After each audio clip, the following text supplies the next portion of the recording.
All right, welcome back to the channel, everyone. So today, everyone's favorite, most active, decorated heavyweight champion of all time, Jon Jones, has been fairly active. He's gone on another Twitter rampage, and yeah, let's just get right into it, mate.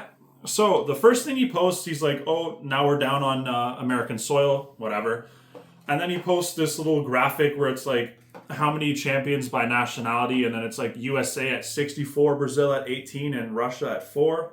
And he says, "Catch up, mates, it's lonely up here." So it is what it is. Like, I guess just starting off light here. Then this guy writes, "Aspinall is the current heavyweight champion, by the way." He writes, "That's awesome. You guys can use one." What? This has been the most confusing, most brain dead storyline of heavyweight history by far. Jon Jones is genuinely annoyed with people who want him to actually defend the title that he got. I swear, sometimes he just forgets he even has one. So this guy says, "John, just curious, who do you think is going to win against Ilian Oliveira?" And he's like, "Yeah, I'm not really sure. I'll watch the highlights, whatever." And then, whatever venue, don't care. And then he writes, "So unfortunately, my boy is not as special as his fan base thinks right now. I've seen Tom get tabbed twice by 2 different people. Time will show. He's here today, gone tomorrow." Obviously trying to downplay Tom, which, he might have lost a few times back in the day, but look at Tom Aspinall's current form. Night and day. He's improved so much. He's in the prime of his life. You can't hold that against him. You know what I mean? It'd be like holding Makhachev's loss against him, from however long ago it was, 10 years or so. Come on. Fighters improve, man. It's not boxing. You don't have to hold them to this perfect standard. And then this guy says, "If he isn't that good, then why don't you fight him?" Honestly, really valid question. And then John says, "I remember like it was yesterday. 3 years since anyone saw me fight. The mass amount of critics say John looks so old now. He's too slow now. Ghana is going to be too fast. Jones has never faced someone this big. He's never faced a kickboxer of his caliber. The French and the casuals were convinced Ghana was the future of the heavyweight division. I showed up and I won. What then? Crickets." And that's the thing. Sure, Cyril Gane, as much as it was really quick to the point where a lot of people were calling it rigged, it definitely wasn't rigged, but let's be honest, Jon Jones is a lot better grappling than he is a striker, and that clearly showed in that fight, and Cyril Gane had zero answer. Whereas Tom Aspinall, he's good everywhere. He's well-rounded. He has wrestling, striking, jiu-jitsu, that's the thing. He will not be a walk in the park for John, and that's part of the reason why I think he doesn't want to face him, as well as Tom has real knockout power. And DC said, Jon Jones isn't afraid necessarily. It's just he doesn't want to have that image of him out there on the internet where it's him getting flatlined or TKO'd. You know what I mean? And I feel like Tom Aspinall has the size, the reach, the power to do so, and that's probably the reason why he's afraid of doing it. Not afraid of Tom Aspinall personally, but just the thought of losing like that. And that's the reason why I believe he stalled so much for the Ngannou thing. Because literally, he waited 3 years, and then it's not like he showed up as some Greek god where it's ripped to the bones. He had a gut on him. It wasn't very impressive for a 3-year layoff. You know what I mean? So I don't know, man. Especially since he performed a lot better than he did in his second fight than he did his first fight, at least striking-wise, because he was a lot lighter. So Jon Jones isn't even supposed to carry that much weight on his frame, So it is what it is, besides the point. Then this guy says, "He's been tapped once, you dumb fuck." So, like I said, the most beloved heavyweight champion. People are just not having with Jon Jones anymore. And then John says, "Once, twice, to me, really it makes no difference. My point is the kid's not special, and he has no top lip, which I find annoying, lol." I don't understand what Tom's appearance has to do with anything, but hey, it is what it is. I guess Jon Jones really thinks about that kind of thing. I don't know, man. Then this guy writes, "You're scared. Really sad to see from someone who should be the GOAT." And then John says, "It really has nothing to do with fear. The question I ask my close friends and family is how much higher can a person like me get climbing this sport? The goal for athletes is to build a brand and then take that brand and become so much more than an athlete. A lot of the fans and fighters are not used to seeing someone go out on top the way I have. I get that's uncomfortable, and I don't expect people to understand territories they've never been. Which, I mean, I guess going out on top, but the problem is this whole Tom Aspinall saga is going to be a huge asterisk towards John Jones' career, especially for the hardcores. Like, maybe in a few years people will forget all about this, but I highly doubt it. The casuals probably will, but I don't know. If you're looking on just numbers and all that, John Jones has done well for himself, but I don't know, man. I just feel like this is going to be a stain on his legacy for like years and years and years to come. So then this guy says, completely understandable. With that being said, vacate the belt. John Jones says, I spoke to the UFC a long time ago about what my future plans were. Which, another thing is like, remember when he fought Stipe? It's like, I still have another one in me. Or he said something along the lines of like, we got to get in the negotiation room. But he was kind of like, I don't know, he emphasized that he did want another one. So this whole saga just makes absolutely no sense, man. Absolutely no sense. I spoke to the UFC a long time ago about what my future plans were. I haven't really worked out since my last fight in New York City. Honestly, I believe it's been the UFC's best interest to keep presenting me as the company's champion, not Tom. So I've just been playing the role of the company man by doing nothing at all. That's far from being the company man. Being a company man would be fighting and holding the position. And truthfully, it's been incredibly lucrative. I've made more money off of Tom being the interim champ than Tom has himself. It sucks to see the rest of the division get slowed down like this, but that has nothing to do with me. I don't pull the strings. In a sense, it is true he doesn't pull all the strings, but let's be real. If he wanted to fight Tom Aspinall, we would have had this fight a long time ago. He clearly doesn't, and I just don't understand why he's taking all his shit out on Tom Aspinall. Like, because this goes beyond competitive nature. Like, this to me is personal. Like, he's really trying to fuck over Tom, and it's honestly like, I hate to be like this, but it's honestly disgusting, man. And I know, shocker from John Jones being a bad person, but it's just like, Tom Aspinall's not a bad guy. He hasn't brought your personal shit into light. Like, he's not, he just doesn't deserve this. And to me, it's just, like I said, disgusting, man. It's really, really awful to have this as the standard of the sport of the heavyweight division. You know, like, it's just, it boggles my mind, man. I feel like a lot of this is rage bait, so it is what it is. Take it with a grain of salt. However, whatever. Continuing. Duck Boy over here winning and sticking one big fat F you to the haters at the same time, quack, quack. So, obviously, playing into it, because he's definitely not insecure. You know, like, that's the thing. If you were so confident and secure, you wouldn't even be on Twitter explaining all yourself to the fans. There's so many contradictions here, it boggles my mind. How would you defeat Tom? Question mark. So this guy asked. By not even giving him the chance. Oh, wow. Real brave. And then this guy says, strip John and Tom of both their belts. I mean, wow. Okay. There's a definite... That's an interesting take. I'm 37-year-old right now. My body hurts everywhere, if I'm being honest. Funny how Tommy Boy talks zero shit to the studs of his generation, barely mention or even mentioning their names. Well, that's because Tom Aspinall's beaten everybody. You know what I mean? Aside from Gon. What is he going to do? Shit on Gon for like 2 years in a row? Like, that's the thing. The only competitive matchup that people think that's going to happen will be Cyril Gon. And let's just be honest, Tom will have quick work with him, taking him to the ground. I mean, obviously there is risk if Tom stands with him, but... And Cyril Gon isn't that old, so he does have time to improve, but... I mean, you can't catch up to Tom. Tom's been doing this for a lifetime. So I feel like if Tom's smart, he just takes him to the ground and subs him. Then that's the thing. Like, what is he going to do? Shit on Pavlovich, Volkov, Cyril, or Curtis Blades? Like, he's beaten all the top 5 guys, aside from Gon. So, you know what I mean? It's just, I hate how he takes it as an insult for the guy just wanting the belt. You know what I mean? It's different to where it's like McGregor and Chandler's situation. Whereas Chandler's begging to fight him because he just wants the money. Whereas this, John has a logical obligation to fight Tom Aspinall. Where, like, he's literally the champion, and he's resenting the number 1 contender, which happens to be the interim champion, for just wanting to better his life. Like, it's just... What? And remember, you can't strip a guy like me at this... And remember, you can't strip a guy like me at this point. I give the belt up freely. Veni, vidi, vici. I don't know what that means, but yeah. So, that's the thing. So... Why has Dana White said that he's going to get this done? Like, That's the thing. Watch out for Dana White. Guaranteed he's not going to show up at the post-fight press conference for UFC 316. Just watch. He's going to avoid the cameras at all costs. He might do some now bullshit, but real, genuine journalism, you won't see him near.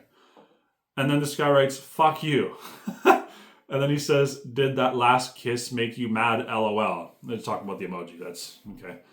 I appreciate all the folks who corrected me. I said Tom got submitted twice, but it turns out it was just once by a guy everyone calls Cousin Earl. Then he got TKO'd by some other random. Tough to remember who did what when there were multiple people involved. Like I said, you can't hold these losses that happened like ages ago to Tom at this point. Like, it's just, come on. And then he says, or this guy says, "You lost against Reyes, bro." And then he says, "I want you to be a good boy and write that to Dominic every year for at least the next 20 years. Let him know you won, good man." And then this guy says, "Whatever helps you sleep at night." And then John says, "Honestly, I'm just jet lagged. I've been traveling all day and bored. So yes, I have time to tweet. Figured I'd give some haters some ammunition. I got money to make." And then this guy asks, would Gon beat Tom? And then John says, "Honestly, I wouldn't be surprised. I see things like this happen all the time. Fighter allows me to become their whole identity. They're so focused on being the man. Meanwhile, the competition is lurking. The big mouth gets bit in the ass." Like, why would Tom focus all his energy on like the upcoming contenders when he was supposed to fight you? Like, it's just so many holes in his logic. It makes absolutely no sense. Then this guy writes, "You be praying for that." And then John writes, "No, honestly, I wish Tommy no ill will." Well, clearly not. "He is no threat to me whatsoever. He should start with just trying to be the best heavyweight of all time. That goal." He's no threat to you because you're not going to fight him. Like, what? He should start by trying to be the best heavyweight of all time. That goal would be plenty. My career is on a completely different planet, if we're being honest. I don't really hate on other fighters. I'm usually just responding to their envy. The reason why their career's on a different planet is because he's refusing to let him even get the undisputed belt. Obviously, it's partly the UFC's fault as well, but still, like. And then John says, "John Jones whooped both of y'all, but hey, why not team up on a podcast and gossip about his life? Meanwhile, he's out here making your annual salaries in a week. Stay busy, boys." So obviously he's referring to DC and Chael Sonnen. And just because you beat them in a physical competition doesn't mean they can't have an opinion about you or what you're doing with your career. I mean, come on, that's brain dead. And then this guy writes "bunch of bitches," and then he says, "This is life in 25, I guess." It's just... And then this guy posts a picture of Tom Aspinall when John was, I think he was in Madison Square Garden. It was him versus Stipe, and he's looking to the cage, and then Tom Aspinall, he's under the sidelines, and he's just staring at John Jones. And then John Jones, the guy writes, "Tom is waiting for," and then John responds by saying, "I call this photo rent free. Keep the attention of an entire country while doing nothing at all." Like... It's just so annoying because it's like he's acting like Tom Aspinall is just some desperate, like Michael Chandler type of thing. But it's just like, it's literally just the state of the division. Literally, you become number one contender. Then you fight the champion. You become interim champion. Then you fight the champion. It just like, it's just, how are you resentful for someone who just wants to live their dreams? Like, imagine if Shogun Rua did this to John Jones. Just fucked around for 2 years, fought people who were washed, like, and way out of their primes, and just, like, John, he just, like, I'm rent-free in John's head. Like, John Jones wouldn't have the career he had if all these people didn't give him the opportunity. So, I'm just saying, watch karma or the universe or whatever you want to call it, God, figure this out. Because as much as this is sport and it's not, like, personal, like, he's not, like, trying to, literally alter this guy's life or like do anything like sinister like that, I still think that karma will catch up to John Jones. I feel like this is really just a really sad situation, and it's really hard to watch. And then I can't imagine. He said that he had UK fans like riling up for him, but I doubt that, man. man. I really doubt that. And then this guy writes, just saw your DC interview where you, dominated, saying, nothing you can do from stopping me from coming after you. You are unstoppable. What's going on now? No GOAT exits with a title strip or ducking. Why not retire after Stipe? Step up one last time. Don't let this be your legacy. Very fair point. And then John says, that's the problem with some young men. You think that your last outcome is your legacy. That's why when many of you fall short, you can't find the strength to return. But here's the truth. Your legacy isn't your last move. Legacy is what no one can take from you. It's built over time, not defined by a single win or loss. If you're reading this, your legacy is far from over. We wake up each day with a chance to build, to add, to rise, make yours beautiful. And that's the thing. It's a decent quote and a decent advice if it wasn't coming from John Jones. It's like right message, wrong messenger. You know what I mean? He has no right to talk about that kind of thing. Because, he's not paying it forward. And, like, if you look at the age that John Jones fought all these guys, a lot of these guys that he fought as well were undersized for the weight class. Like Chael Sonnen, for example. And, like, Chael Sonnen's a middleweight, and he was a lot older than John Jones at the time. Whereas John Jones, he's in his mid-20s beating all these legends. And it's just, it's I don't know, man. I don't know. But yeah, and then he says, good night, nerds. And then some guy's just like, I came, I saw, I conquered. That's what you did, sir. Thank you for the memories, John. And then he just gives the fist emoji. And yeah, I don't know.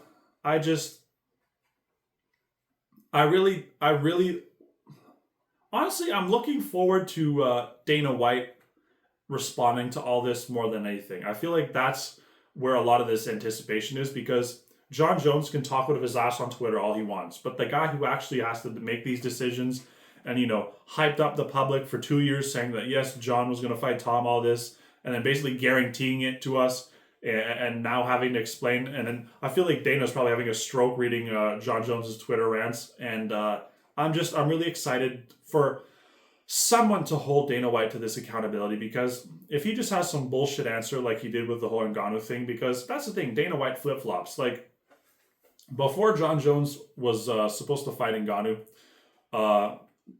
Dana White was like, no, John, I guess he just doesn't want the fight, man. He doesn't want the fight. He's terrified. He wants to outprice himself, and then he just doesn't want to fight.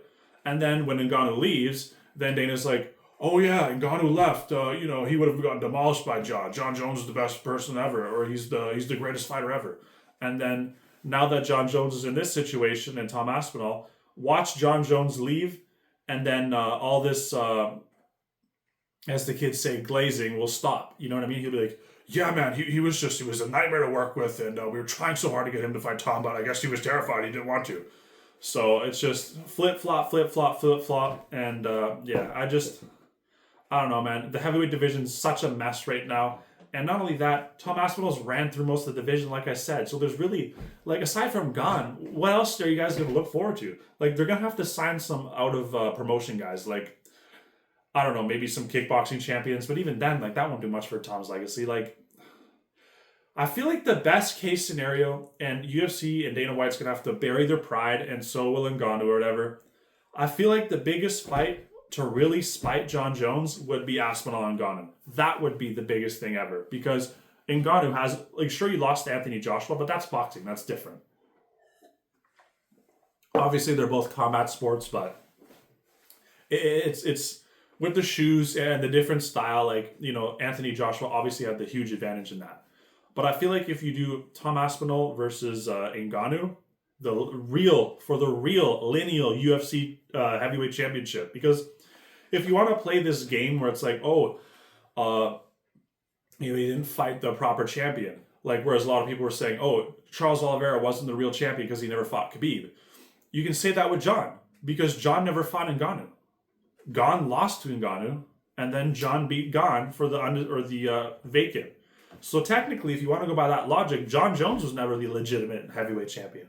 So that's the thing. I feel like if they really, really, really would like, that's the thing. If John Jones becomes, well, he already is the heavyweight champion, but if John Jones retires as heavyweight champion without fighting Gon or Ngannou, Aspinall or Ngannou, that's not a real heavyweight champion to me. I'm sorry. It's just not.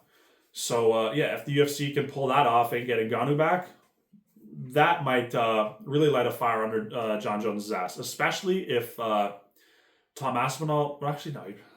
I don't know. What do you guys think? Do you think John Jones would be more likely to fight or willing to fight Ngannou if Ngannou wins or Aspinall wins? I don't know. Honestly, I wouldn't be able to tell you because I feel like John Jones probably looks at Ngannou as he's probably getting older there and he's not as fast as Tom Aspinall. He does have devastating power, but I feel like John Jones would probably rather that fight over Tom Aspinall because Tom Aspinall's a lot quicker and he has youth on his side, so he'll have a lot more cardio and everything. But yeah, I don't know. What do you guys think? And yeah, like and subscribe. See you guys in the next one. Thank you so much for watching.